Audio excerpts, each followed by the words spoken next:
Hello students, अभी अपन जो topic कर रहे हैं this is bills of exchange. बहुत ही इंपॉर्टेंट टॉपिक है और ये वाला जो टॉपिक है बेसिकली जनरल एंट्री पे बेस्ड है। तो पहले अपन इसका कॉन्सेप्ट समझेंगे और उसके बाद फिर इसकी जो जनरल एंट्रीज है उसे अपन देखेंगे कि वो किस तरीके से की जाएंगी। सही है, तो सबसे पहले देखते हैं कॉन्सेप्ट। तो देखिए बिल्स ऑफ एक्सचेंज क्या है कि ए एक पर्सन है, उसने बी को माल सेल किया। सही है, और उसने कहा कि हाँ भैया पैसे दो। बी ने कहा मेरे पास अभी पैसे नहीं है, मैं 2 महीने बाद दूंगा या 3 महीने बाद दूंगा, ऐसा कुछ कह रहे हैं। तो इन्हें कहा भाई मुझे तो पैसे अभी चाहिए, तो आप कोई प्रूवन दो कि आप 2 महीने बाद पैसे दे दोगे। तो इस कंडीशन में टर्म आती है बिल्स ऑफ एक्सचेंज की। इस कंडीशन में क्या होता है कि ए एक डॉक्यूमेंट जो है वो बी पे लिखता है, बी उस पर साइन करके वापस किसको दे देता है, ए को। यानी ये डॉक्यूमेंट पहले किसके पास गया, बी के पास, और अभी तक साइन नहीं हुए थे। और बी ने जब इस पर साइन करके दे दिए कि हाँ भाई साइन कर दिए मैंने तो इसके ऊपर, तो फिर ये बन गया बिल रिसीवेबल ए के लिए और बिल पेएबल बी के लिए। क्योंकि ए को तो इस पे पैसा रिसीव करना है, तो ए के लिए क्या कहलाएगी, ए के लिए कहलाएगी एसेट्स, और बी को इस पे पैसा पे करना है तो बी के लिए क्या कहलाएगी, ये लायबिलिटी कहलाएगी। सर ये किस टाइप का अकाउंट है बीआरबीपी, तो बीआरबीपी दोनों ही आपके पर्सनल अकाउंट होते हैं, ध्यान रखिएगा।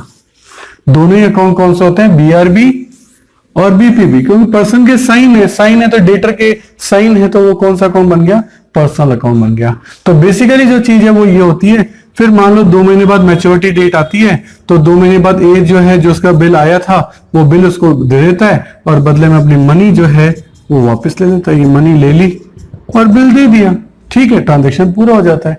तो ये इसमें पूरी कहानी जो है वो इसके अंदर होती है। लेकिन इसमें करेक्टर जो है वो आपको समझ लेनी चाहिए कि कौन कौन करेक्टर हैं। ए यहां है माल बेचने वाला, तो उसको कहेंगे सेलर।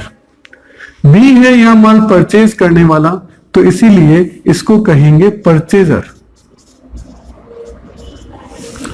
अच्छा, ए ने बिल लिख के इसको भेजा है, तो ए यहां कहलाएगा ड्रॉवर और बी यहां कहलाएगा ड्रॉवी। फिर बी ने इसको साइन करके दिया है, तो बी का रूल यहां हो गया एक्सेप्ट करने का, उसने बिल को एक्सेप्ट किया है, तो यहां कहलाएगा वो एक्सेप्टर।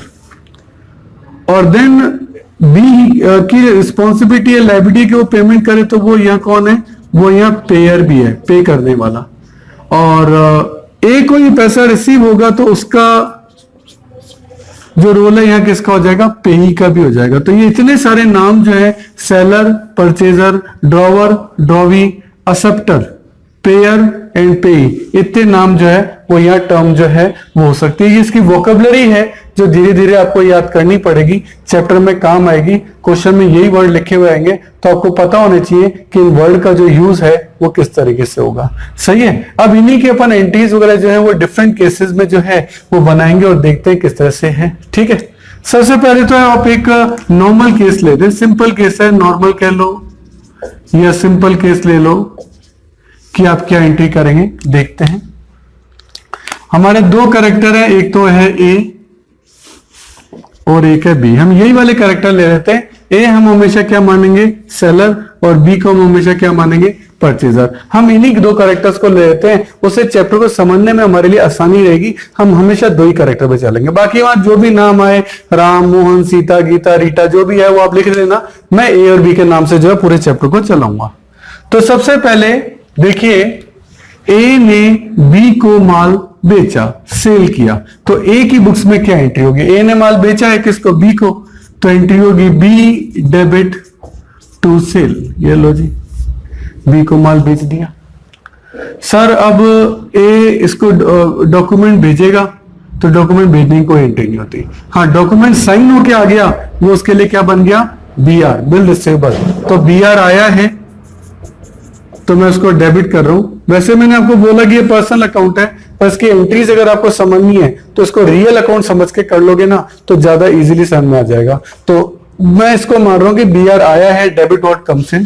किसने दिया, बी ने दिया टू बी। अब बी का अकाउंट क्लोज हो गया, हमारे पास बिल आ गया। ठीक है जी, अब बिल आ गया, मैच्योरिटी डेट पर आपके पास मनी आ जाएगी और बिल चला जाएगा। तो मनी आ जाएगी तो आपके पास कैश आ जाएगा। वैसे कई लोग इसको बैंक डेबिट भी कर देते कि बैंक आ गया, लेकिन मैं आपको कहूंगा कि आप इसमें कैश कर लो। अगर चेक से आया हुआ लिखा है तो ही बैंक लिखना, अदरवाइज आप इसे कैश ही चलने दें। तो आपके पास कैश आ जाएगा, आप एंट्री करेंगे कैश अकाउंट डेबिट, और चला क्या जाएगा BR, तो टू BR अकाउंट। इस तरीके से एक ही बुक्स में ये बेसिक एंट्रीज जो है वो आपकी होगी। देख लो, सबसे पहले बी को माल बेचा, B टू सेल, बिल आया BR टू B, कैश आ गया कैश टू BR। अगर आप ध्यान से देखेंगे ना तो B से B खत्म हो गया, BR से BR खत्म हो गया, तो आप देखेंगे कैश अकाउंट डेबिट और टू सेल अकाउंट, बस इतना ही आ रहा है। Cash account debit to sale, यानी कैश आ गया और सेल हो गई। बट एक्चुअली ये अलग अलग डेट पर हुआ है, अलग अलग डेट पर हुआ है, तो आप एक साथ तो नहीं कर सकते। समझ रहे हैं बात को? ये अलग अलग डेट के ट्रांजैक्शन है, इनको एक साथ नहीं कह सकता, इसलिए आपको हर एंट्री को अलग अलग ही दिखाना पड़ेगा। ये अलग अलग डेट्स की एंट्री है, आप इनको साथ में नहीं दिखा सकते। ठीक है सर, ये तो हो गई ए की एंट्री। ए कौन है? सेलर। सर बी परचेजर है, परचेजर की एंट्री करेगा, वो जस्ट इसकी रिवर्स एंट्री करेगा और कुछ भी नहीं है। जैसे इसने एंट्री की थी बी टू सेल, इसने तो माल बेचा था, बी ने खरीदा है, तो एंट्री क्या करेगा? Purchase account debit. किससे खरीदा? ए से, तो परचेज टू ए। फिर इसने ए को बीपी दिया, तो डेबिट द रिसीवर, ए को डेबिट करो, ए डेबिट, क्या दिया? BP to BP. और देन बिल तो ले लिया और कैश दे दिया, तो बीपी तो आ जाएगा बीपी डेबिट, और कैश चला जाएगा टू कैश अकाउंट। ये तो इस तरीके से बी की जो एंट्रीज है ना वो तो जस्ट ए की अपोजिट ही है, नथिंग न्यू इन दैट। बाकी ए की एंट्रीज आप अच्छे से समझे, B to sale, BR to B and cash account debit to BR। ये बेसिक एंट्रीज हैं हर क्वेश्चन में, फर्स्ट क्वेश्चन से लेकर लास्ट क्वेश्चन तक ये सारी एंट्रीज जो हैं वो इसी तरीके से चलेंगी। सही है। एक इसमें आपका आएगा डेट का चक्कर कि यहाँ भाई डेट्स क्या हैं, वो किस तरह से हैंडल होगी, उनको देखते हैं। देखिए डेट के कॉन्सेप्ट में दो कॉन्सेप्ट हैं, एक तो है बिल आफ्टर डेट और एक होता है बिल आफ्टर साइट। इसको अपन एक एग्जांपल से देखते हैं। मान लेते हैं कि एक 1 मंथ का आपका बिल है, 1 मंथ का बिल है, और इसको हमने ड्रॉ जो किया है वो किया है 1 जनवरी को। एक्सेप्ट जब ये हुआ, बी ने एक्सेप्ट किया, वो किया 4 जनवरी को। तो बताओ इसकी ड्यू डेट क्या होगी। और ऐसे ही एक केस में बताऊंगा कि ये भी 1 मंथ का बिल है और ये भी ड्रॉन तो 1 जनवरी को ही हुआ, और एक्सेप्ट ये आपका हुआ है 4 जनवरी को। तो बताइए इसकी ड्यू डेट क्या होगी। सर ये ड्यू डेट का क्या चक्कर है, क्योंकि किस डेट को पेमेंट आएगा वो आपको देखना तो पड़ेगा। देखो ड्यू डेट जो है वो बेसिकली 2 तरीके से आपको दे रखी होती है, एक होती है मंथ्स के बेसिस पर और एक होती है डेज के बेसिस पर।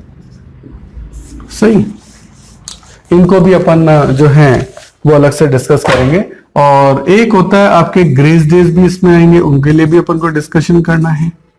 ग्रेस डेज, ग्रेस डेज क्या होते हैं? ये होते हैं कुछ एक्स्ट्रा डेज कि सर पेमेंट करने के लिए क्या कानून हमको लॉ कुछ एक्स्ट्रा डेज भी देता है। तो मैं आपको बता दूं, हमेशा फिक्स रूल है 3 डेज का। 3 डेज जो है एक्स्ट्रा दिए जाते हैं आपको पेमेंट करने के लिए। ये सारे कॉन्सेप्ट आपको जो है वो समझने होंगे। सर ये दोनों कॉन्सेप्ट कब काम आते हैं? ये होते हैं काउंटिंग के लिए। जब आप डेज या मंथ काउंट करोगे ना, उसकी काउंटिंग में ये काम आते हैं। अब कैसे, इन सभी चीजों को अपन देखेंगे बारी बारी से। तो सबसे पहले मैं लेता हूं ड्यू डेट का कॉन्सेप्ट। ठीक, अगर आपको मेरे वीडियोस पसंद आ रहे हैं तो देखिए एक लाइक, शेयर और सब्सक्राइब तो बनता है, तो मेरी खुशी के लिए एक लाइक तो कर दीजिए। देखिए आपका टाइम बड़ा कीमती है, तो यदि नोट्स लिखने में आप अपना टाइम बचाना चाहते हैं और वर्कशीट भी गेट करना चाहते हैं तो इन सभी की PDF का लिंक नीचे डिस्क्रिप्शन में गिवन है, आप वहां जाके देख सकते हैं। ठीक है, मंथ है, मान लो 1 जनवरी को बिल लिखा, 3 मंथ्स का बिल था, तो बताइए इसकी ड्यू डेट क्या होगी। ड्यू डेट को आगे से मैं DD लिखूंगा। ठीक है, ड्यू डेट क्या होगी? तो देखो 1 जनवरी का बिल था, 3 महीने गिनते हैं, 1 जनवरी से 3 महीने, 1 फरवरी, 1 मार्च, 1 अप्रैल, 3 महीने कंप्लीट। 1 जनवरी से था, 3 महीने 1 अप्रैल को आके कंप्लीट हुए, प्लस 3 दिन ग्रेस के देने ही पड़ेंगे ये। तो 1 अप्रैल में 3 दिन जोड़ दो, 4 अप्रैल। तो 4 अप्रैल आपकी क्या हो गई? ड्यू डेट हो गई। तो इस बात का अपन को ध्यान रखना है, सही है। ये मंथ के बेसिस पर है, ऐसा डेज के बेसिस भी हो सकता था। मान लेते हैं 1 जनवरी का बिल है और 90 डेज का बिल है, ठीक है। 1 जनवरी 2016 का बिल है, ठीक है, 90 डेज का बिल है। ये 2016 यहां भी हो सकता था, कोई बड़ी बात नहीं है, ठीक है सर। 90 डेज है तो जनवरी में टोटल डेज होते हैं 31। 31 में से 1 जनवरी जा चुका है, तो जनवरी के दिन कितने हो गए? 30 बचे हम। फरवरी की बात करें सर, फरवरी में 28 डेज होते हैं, बट 2016 लीप ईयर है और इसमें 29 डेज होते हैं, तो कितने डेज हो गए? 59 डेज तो हो गए। अच्छा सर, अब मार्च आ गया, मार्च के कितने दिन? मार्च के कितने दिन ले? 31, मार्च में 31 है, तो कितने हो गए ये आपके? ये 90 डेज हो गए। तो 31 मार्च तक 90 डेज हो गए, प्लस 3 दिन ग्रेस के, तो अप्रैल के कितने दिन लेने पड़ेंगे? 3। तो इसका मतलब आंसर यहाँ ड्यू डेट जो आएगा वो आएगा 3 अप्रैल। तो इस तरीके से आपको वहां डेज गिनने पड़ते हैं, ठीक है। अच्छा, ग्रेस डेज तो सभी में, ग्रेस डेज तो सभी के लिए, वो चाहे मंथ बेसिस हो चाहे डेज बेसिस हो, ग्रेस डेज तो 3 दिन हमेशा ही जुड़े हैं। बस यहाँ मंथ टू मंथ चलता है और यहाँ आपको सारे डेज जो है ना वो इस तरीके से हर महीने के लिख के देखने पड़ते हैं कि कितने होंगे। बस ये बात ध्यान रखना कि ये 30 कैसे निकला, 1 तारीख को छोड़ देना। 31 डेज जनवरी में होते हैं, एक दिन आपका निकल चुका है, तो यहाँ कितना लिखा जाएगा? 30। इस तरह से चलना, लिटरली डेज गिनते हुए चलना है। यहाँ डेट टू डेट है, क्या 1 जनवरी है तो सीधे गिना 1 फरवरी, 1 मार्च, 1 अप्रैल, प्लस 3 दिन, 4 अप्रैल, सीधा आंसर आता है। वहां आपको डेज गिनने पड़ते हैं। ये है ड्यू डेट निकालने का तरीका। और ड्यू डेट में ग्रेस डेज जो है वो 3 दिन होते हैं, ये बात आपको लर्न करनी है। इसके लिए क्वेश्चन में लिखा जाएगा, ये आपको याद करनी है। सर ग्रेस डेज आ गया, मंथ आ गया, लेकिन सर ड्यू डेट में भी कोई चक्कर और भी है क्या? तो यस, ड्यू डेट में 2 पॉइंट्स और आते हैं। कौन से? कि हो सकता है कि वो कोई नेशनल हॉलिडे आ जाए ड्यू डेट, और सर ऐसा भी तो हो सकता है कोई इमरजेंसी हॉलिडे आ जाए। 2 चक्कर हो सकते हैं sir. National holiday, national holiday का मतलब क्या हुआ? नेशनल हॉलिडे का मतलब है 15th ऑफ अगस्त हमारा इंडिपेंडेंस डे, सही है। देन 26 जनवरी, ये भी 26 जनवरी भी हमारा होता है, republic day. Then 2 of October Gandhi ji का जन्म, ऐसे ही 25 दिसंबर क्रिसमस, और ऐसे ही कोई भी संडे, संडे भी वर्किंग डे नॉर्मली नहीं होता। नेशनल हॉलिडे अगर ड्यू डेट पर आ जाए, किस पर आ जाए? ड्यू डेट पे। ये जो आपने डेट निकाली, सही है, 3 दिन जोड़ने के बाद, ये 3 दिन जोड़ने के बाद ही है ना, वो जो है वो डेट नेशनल हॉलिडे। तो नेशनल हॉलिडे तो डिक्लेयर है, सबको पता है इस दिन छुट्टी होती है, इस दिन काम होता ही नहीं है। इसमें कोई बताने की जरूरत थोड़ा है कि 15 अगस्त को छुट्टी होती है या नहीं होती है। ऑब्वियस है, that is a non working day, बैंकों में ऑफ होता है उस दिन। दैट्स व्हाई उस कंडीशन में आपको 1 डे बिफोर ये सारे काम करने पड़ेंगे, क्योंकि आप ये नहीं कह सकते सर मुझे पता नहीं था। नहीं, ये डेट तो तय थी, इस कंडीशन में 1 दिन पहले पेमेंट करो। हाँ, इमरजेंसी हॉलिडे एक अलग चीज है। इमरजेंसी हॉलिडे में आपको पता नहीं होता, मान लो आपके एरिया में कर्फ्यू लग गया। अब कर्फ्यू लग गया, ये बात आपको कोई पता थोड़ा है कि आने वाले 10 दिन बाद जयपुर में कर्फ्यू लगने वाला है, या आने वाले 10 दिन बाद बॉम्ब ब्लास्ट होने वाला है। ये आपको पहले से कैसे पता हो सकता है? अगर पता है तो पुलिस वैसे ही आपको अरेस्ट कर लेगी। तो इस कंडीशन में इमरजेंसी हॉलिडेज की नॉलेज आप लोगों के पास नहीं होती है। इस कंडीशन में अगर ड्यू डेट पर कोई इमरजेंसी हॉलिडे हो गया तो आपको 1 डे आफ्टर की डेट लेनी है, ठीक है ना। यहाँ 1 डे बिफोर और यहाँ 1 डे आफ्टर। इमरजेंसी हॉलिडे का नॉलेज हमें होता नहीं है, इसलिए उसके अगले दिन। अब अगले दिन मान लो भाई कर्फ्यू 4 दिन चल गया, तो ऑब्वियसली 4 दिन बाद, ये नहीं कि 1 दिन बाद ही होगा। कर्फ्यू में कैसे जाओगे? कर्फ्यू में बाहर आ जाओगे? नहीं जी, मुझे तो बिल का पेमेंट करना है, पुलिस तो अरेस्ट कर लेगी।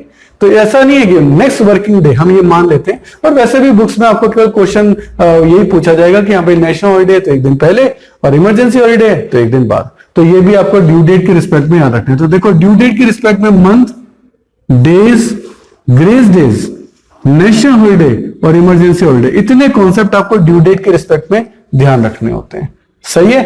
तो ये आपके न्यूमेरिकल में काम आएंगे, इसका ध्यान रखना है। प्लस डेट के चक्कर में दो चक्कर और हैं काउंटिंग के, इनको देखने की जरूरत है। क्वेश्चन में लिखा हो गया बिल आफ्टर डेट या लिखा हुआ आएगा बिल आफ्टर साइट। तो काउंटिंग सर कहां से स्टार्ट करें? अगर ये दो लाइन है, ये क्वेश्चन में गिवन होगी, याद रखना।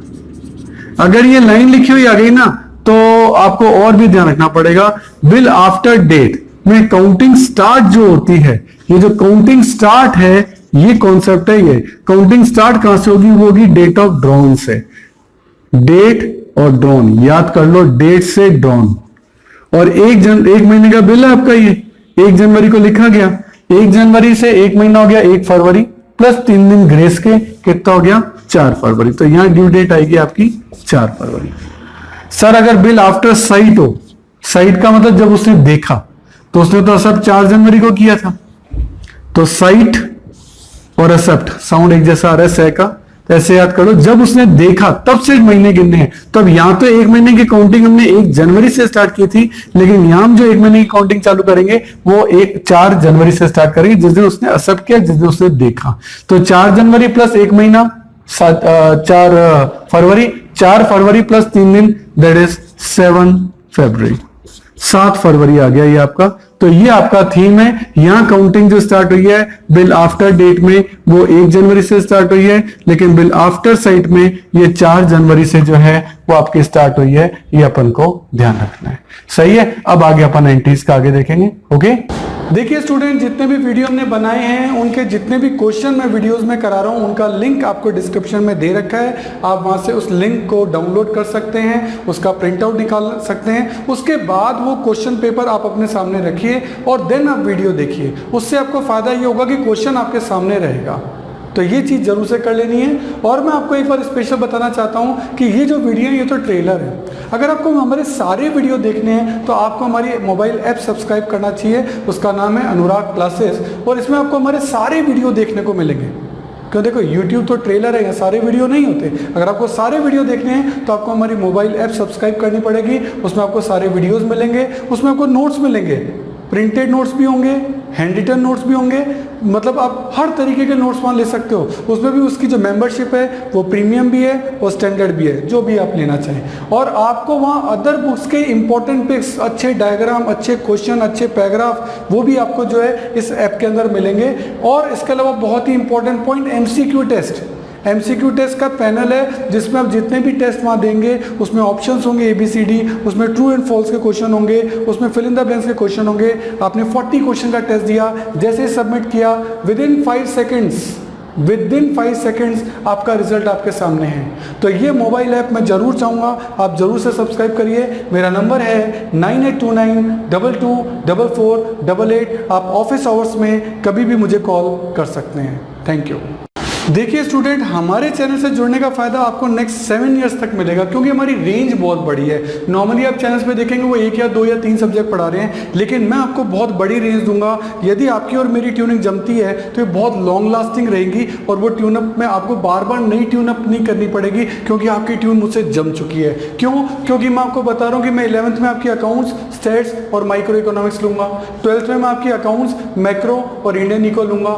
BCom के अंदर मैं आपकी corporate accounting, advance accounting, costing, financial management, budgeting, income tax etcetera, जो भी आपके जिस भी नाम से ग्रेजुएशन के अंदर ये कोर्स होंगे, इन सब के वीडियो हमने ऑलरेडी बना रखे हैं। मोबाइल ऐप आपकी बना रखी है, तो आपको बहुत सारी फैसिलिटीज हम देने जा रहे हैं। इसके अलावा CA, CS और CMA के फाउंडेशन और इंटर कोर्सेज में जितने भी प्रैक्टिकल हैं या इकोनॉमिक्स से रिलेटेड टॉपिक हैं, उन सब के वीडियो आपके तैयार मिलेंगे। पूरा स्टडी मटेरियल, पूरा नोट, सब चीज़ A to Z आपको रेडी मिलेगी। और इसके अलावा मास्टर्स अगर आप कर रहे हैं उसमें भी QT है, या मैनेजरियल इकोनॉमिक्स है, डायरेक्ट टैक्स है। QT का मतलब क्वांटिटेटिव टेक्निक्स, डायरेक्ट टैक्स है, इनडायरेक्ट टैक्स है, एडवांस टैक्स है, यानी पूरी कंप्लीट प्रैक्टिकल जितने भी न्यूमेरिकल सब्जेक्ट होते हैं सब आपको हमारे चैनल पे और हमारे मोबाइल ऐप पे मिलेंगे, जो कि आपको नॉर्मली बाकी चैनल्स पे नहीं मिलते हैं। हर साल आपको नए चैनल पे शिफ्ट होना पड़ता है, और यहाँ आपको एक ही चैनल पे कंप्लीट सॉल्यूशन मिलेगा।